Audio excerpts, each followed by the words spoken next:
Sa panalangin, nagkakaisa kami. Hallelujah. Patnubayan mo po kami, Lord God, sa pag-aaral ng salita mo. Dalangin ko, Lord God, na maging daluyan ako ng pagpapala mo mula sa iyong salita. At panalangin ko, Lord God, yung maging kabusugan, kalakasan, itong pagkain spiritual na ito na matatanggap namin bawat isa, Panginoon. Patuloy kaming mapaalalahanan, mapalakas, at patuloy, Panginoon, ikaw ang mapupurihan, ikaw ang maluwalhati, Lord God. Pangalan mo lamang ang maitataas at salita mo lamang aming pagbubulay-bulayan. Salamat, Lord God, sa mga oras na ito na yung mga kapatiran ay naka-join, Lord God. Bless mo po ang kanilang pakikinig, Panginoon, at yung mga kapatiran na hahabol na pauwi pa lang, ingatan mo po upang sama-sama kami, Lord God, na makapakinig ng iyong salita. Salamat, Lord God, sa mga nagdaang araw na kung saan, Lord God, yung katapatan mo bilang mga anak mo, na iningatan mo kami, inalayo sa anumang uri ng kapahamakan, na pagtagumpayan naming bawat isa yung naranasan namin typhoon, Panginoon, na malakas. Salamat, Panginoon, may kabaman pero nilalagay mo sa aming mga puso na lakasan namin ang loob namin, huwag kaming matakot dahil sasamahan mo kami. Tunay na hindi mo kami pinababayaan sa bawat araw ng aming buhay. Kaya Lord, salamat po. Pupurihin at sasambahin ka namin at sa panalangin i-impress mo sa puso ng bawat isa yung mga prayer list. I pray, Lord, na ngayon pa lamang panghawakan na namin yung katugunan sa lahat ng aming pagkakaisang pananalangin, Panginoon. Ikaw lamang aming pupurihin, ikaw lamang ang aming sasambahin, at yung presensya mo, Lord, ang hinahanap ng bawat isa sa mga oras na ito. Ito pong aming dalangin sa pangalan ni Jesus, na aming Panginoon at tagapagligtas. Amen. Punta po tayo sa 1 Chronicle 15:15.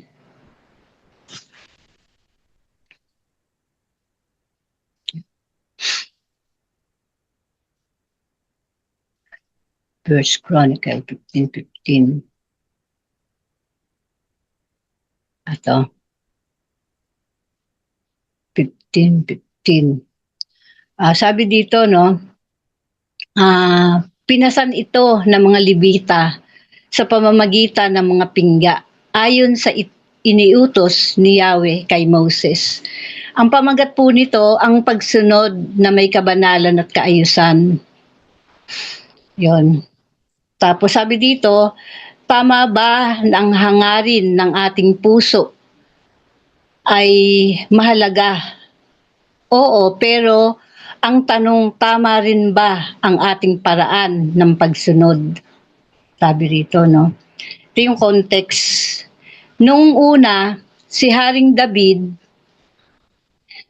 ay nais ipagdiwang ang pagbabalik ng kaban ng tipan. Ngunit, nagkamali sila ng paraang ginamit. Sabi rito sa context na ito nila, ang karuwahe imbis na ang utos ng Diyos, sabi.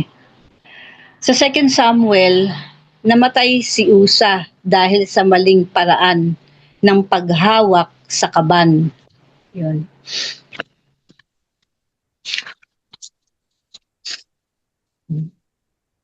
Pero sa 1 Chronicle 15, natutunan na ni David ang leksyon. Gawin natin ito sa paraan ng Diyos, hindi sa paraan tayo-tayo lamang ang nagpasya. Yun, sabi dito, no? Tatlong mahalagang aral mula sa talata. Sabi dito sa first, no? Una, may itinakdang pamamaraan ang Diyos sa ating panahon. Marami ang ginagamit ang pangalan ng Diyos, pero di naaayon sa kanyang salita. Punta po tayo sa John 4:24, RTBP 24. Ayun. Sabi dito, ang Diyos ay espiritu, kaya't dapat siyang sambahin sa espiritu at sa katotohanan, no? Yun ang sabi dito. Hindi sapat ang damdamin, kailangan din ang tamang pagkaunawa. Ang tunay na pagsunod ay may disiplina at takot sa Diyos. Yun, sabi dito. Ang mga Levita ay itinalaga ng Diyos para sa ganitong gawain. Hindi lahat ay tinawag sa pare-parehong tungkulin.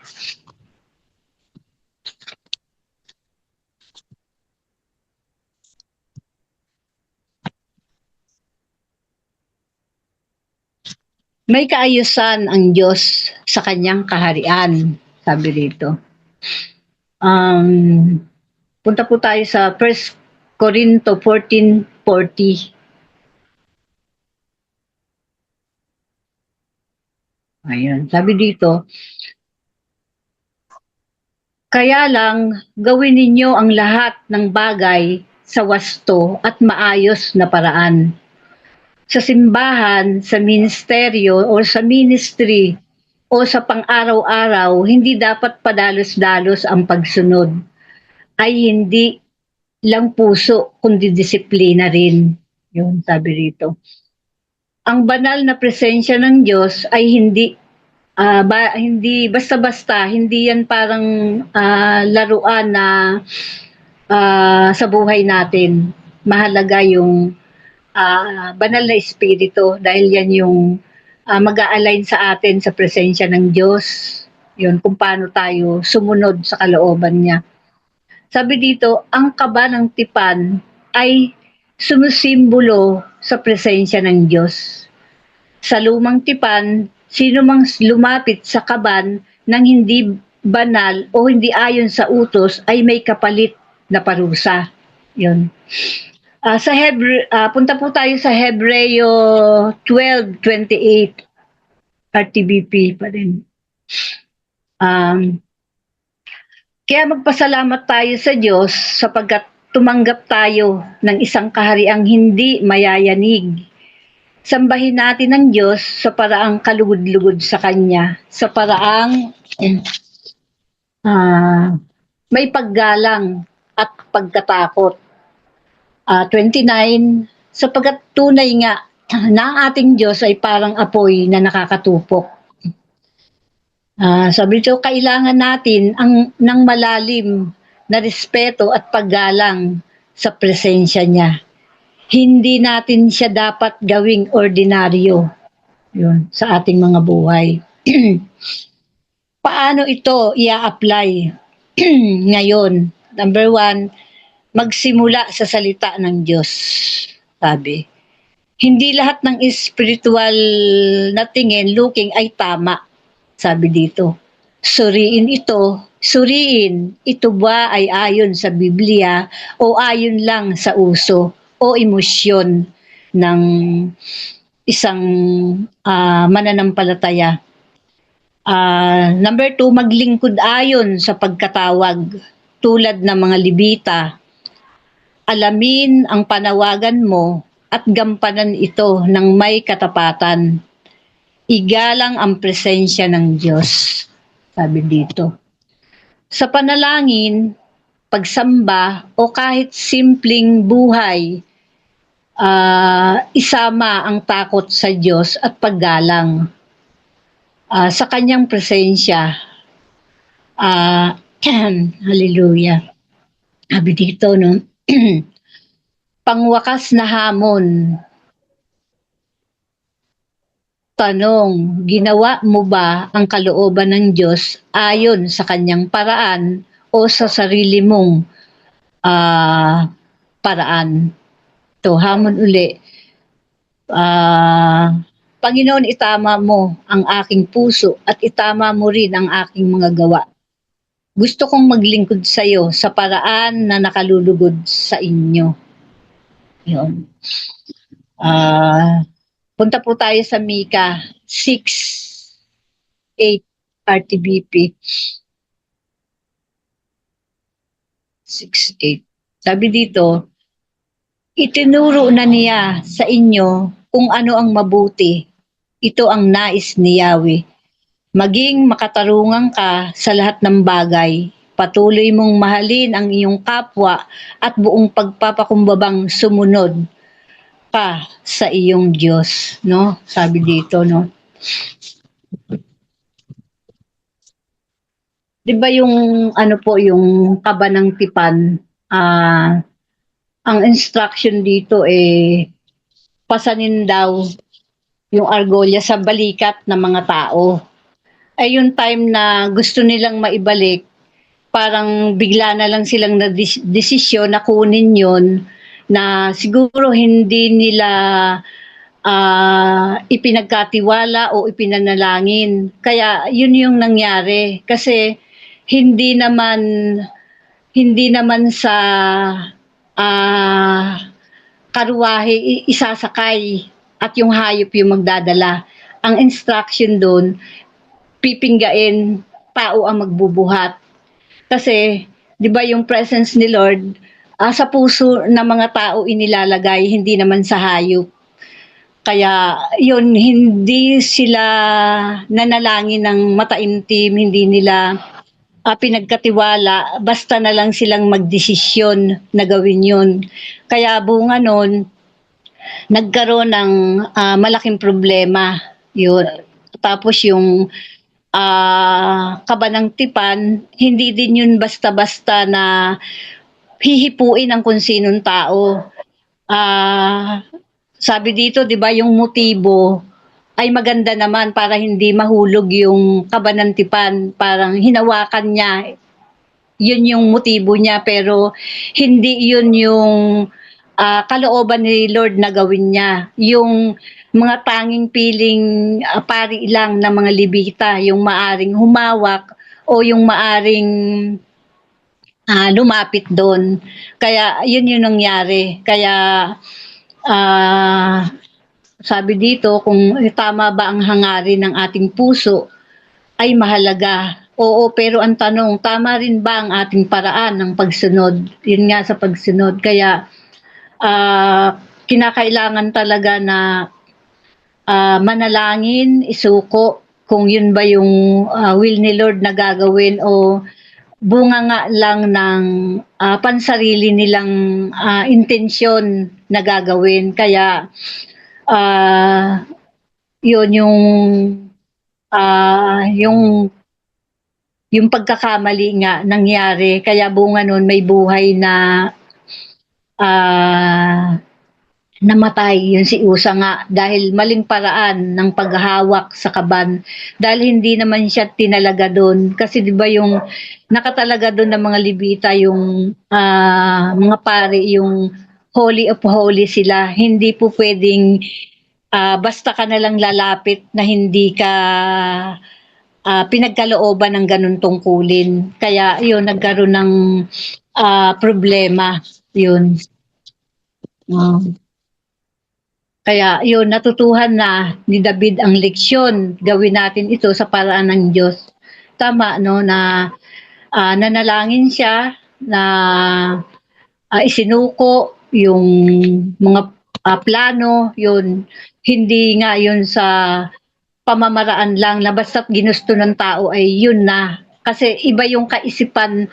Sabi nga, iba ang kaisipan ng Diyos sa kaisipan ng isang tao. Iba din yung kanyang pamamaraan sa pamamaraan ng isang tao. Kaya talagang kailangan na masusing ipanalangin, isuko at magtiwala sa Panginoon. Yun nga yung tatlong mahalagang aral mula sa talata. Sabi dito, may itinakdang paraan ng Diyos sa ating panahon. Sabi dito, marami ang ginagamit ang pangalan ng Diyos pero di naayon sa kanyang salita. Tama nga naman, maraming relihiyon na nagbabahagi ng salita ng Diyos, pero yung tunay na pagpapaliwanag kakaiba sa ibang relihiyon na itinuturo. Yun, sabi nga ang espiritu, kaya't dapat siyang sambahin sa espiritu at sa katotohanan. Yun. Na ang Diyos talagang madadama mo kapag siya ay sinasamba natin sa espiritu at sa katotohanan. Hindi sapat ang damdamin, kailangan din ng tamang pagkaunawa. Tama naman na hindi, ah, dapat na gusto natin yung may emosyon tayo, dapat talaga yung isusuko natin at ipagkakatiwala yung mga bagay na gagawin natin patungkol sa Panginoon. Hindi sapat ang damdamin, kailangan din ng tamang pangunawa. Ang tunay na pagsunod ay may disiplina at takot sa Diyos. Yun. Pahalagahan natin yung ating kaugnayan sa Panginoon. May banal na takot nga. Sabi dito, ang mga Levita ay tinalaga ng Diyos para sa ganitong gawain. Hindi lahat ay tinawag sa parehong tungkulin. Yung mga Levita lang. Magkakaiba maski sa church tinawag ka sa body of Christ na ito yung gagawin mo. Hindi lahat turo ng salita. Hindi lahat ay guro. May kanya-kanyang tungkulin na ministry yung pinagkatiwala ni Lord sa bawat isa. Kaya yun yung gawin daw ng wag basta-basta yung bago mo gagawin talagang isuko at ipagkatiwala mo maigi na yung kalooban ng Lord yung mararanasan, no? Kaya lang gawin ninyong lahat na mabagay ng wasto at maayos. Yun nga, yung ipanalangin na maigi. Sa simbahan daw, sa anumang ministry, sa pang-araw-araw, hindi dapat na badalos-dalos.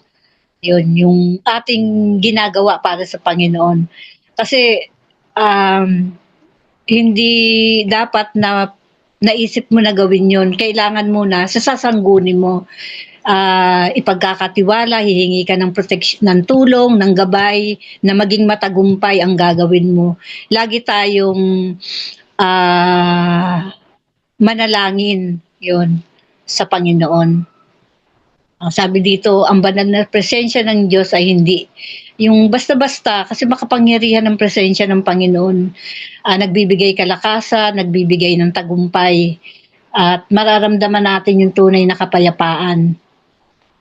Yun, ang Karban Tipan ay sumisimbolo ng presensya ng Diyos.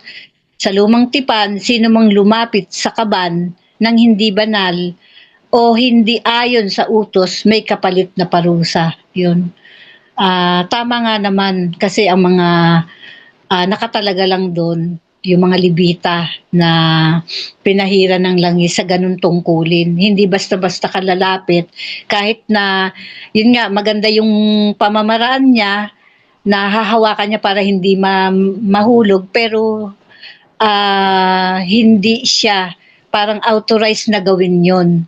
Kailangan niya siguro na nalangin muna, hindi basta-basta nga yung patungkol sa gawain ng Panginoon. Kaya kailangan nga talagang maglalaan ka ng oras, yung presensya niya, magbabasa ka ng salita niya, yung bubulay-bulayin mo, yun. Sabi dito, no, tumanggap ng isang kahariang hindi nayayanig, yun ang binigay sa atin ng Panginoon sa paraang kalugod-lugod sa Kanya. Sabi dito, no, na igalang daw natin ang presensya at magkaroon tayo ng banal na pagkatakot, no, sa Panginoon. Kasi yun ang nais niya na paano siya makapaghahari sa ating mga puso kung deep inside ay hindi tayo kalugod-lugod sa Panginoon. Kaya kinakailangan talaga na bago ka palang gamitin ng Panginoon, talagang pasiyasat mo yung puso mo, suko mo, hingi ka ng tawad, dahil nagkakasala naman ang isang Kristiyano sa isip, sa salita at sa gawa. Kaya kailangan na pabalot ng banal na dugo upang yung presensya niya ay maranasan, no? Sabi niya, parang apoy na nakatutupok. kailangan nating malalim na irespeto, paggalang sa presensya niya. Hindi natin siya dapat gawing ordinaryo lang. Tama naman nga na ang presensya ng Diyos ay makapangyarihan, no, sa buhay ng bawat isa sa atin, no. Paano to paano daw ia-apply sa ating mabubuhay ngayon? Simula sa salita ng Diyos, hindi lahat ng espiritual sa tingin ay tama. Yun, may paalala dito, suriin ito. Ito ba ay ayon sa Biblia o ayon lang sa uso o emosyon? Napuno tayo ng emosyon dahil may pinagdadaanan tayo kaya lumalapit tayo sa Diyos. Dapat season at out season, may problema ka pa o wala, ay lumapit ka na sa presensya ng Diyos. Palinis ka, yun, mag-aral ng salita niya. Paalala ito sa bawat isa, no? Maglingkod ayon sa pagkatawag tulad ng mga Levita. Alamin ang panawagan mo at gampanan ito ng may katapatan. Igalang presensya ng Diyos. Yun.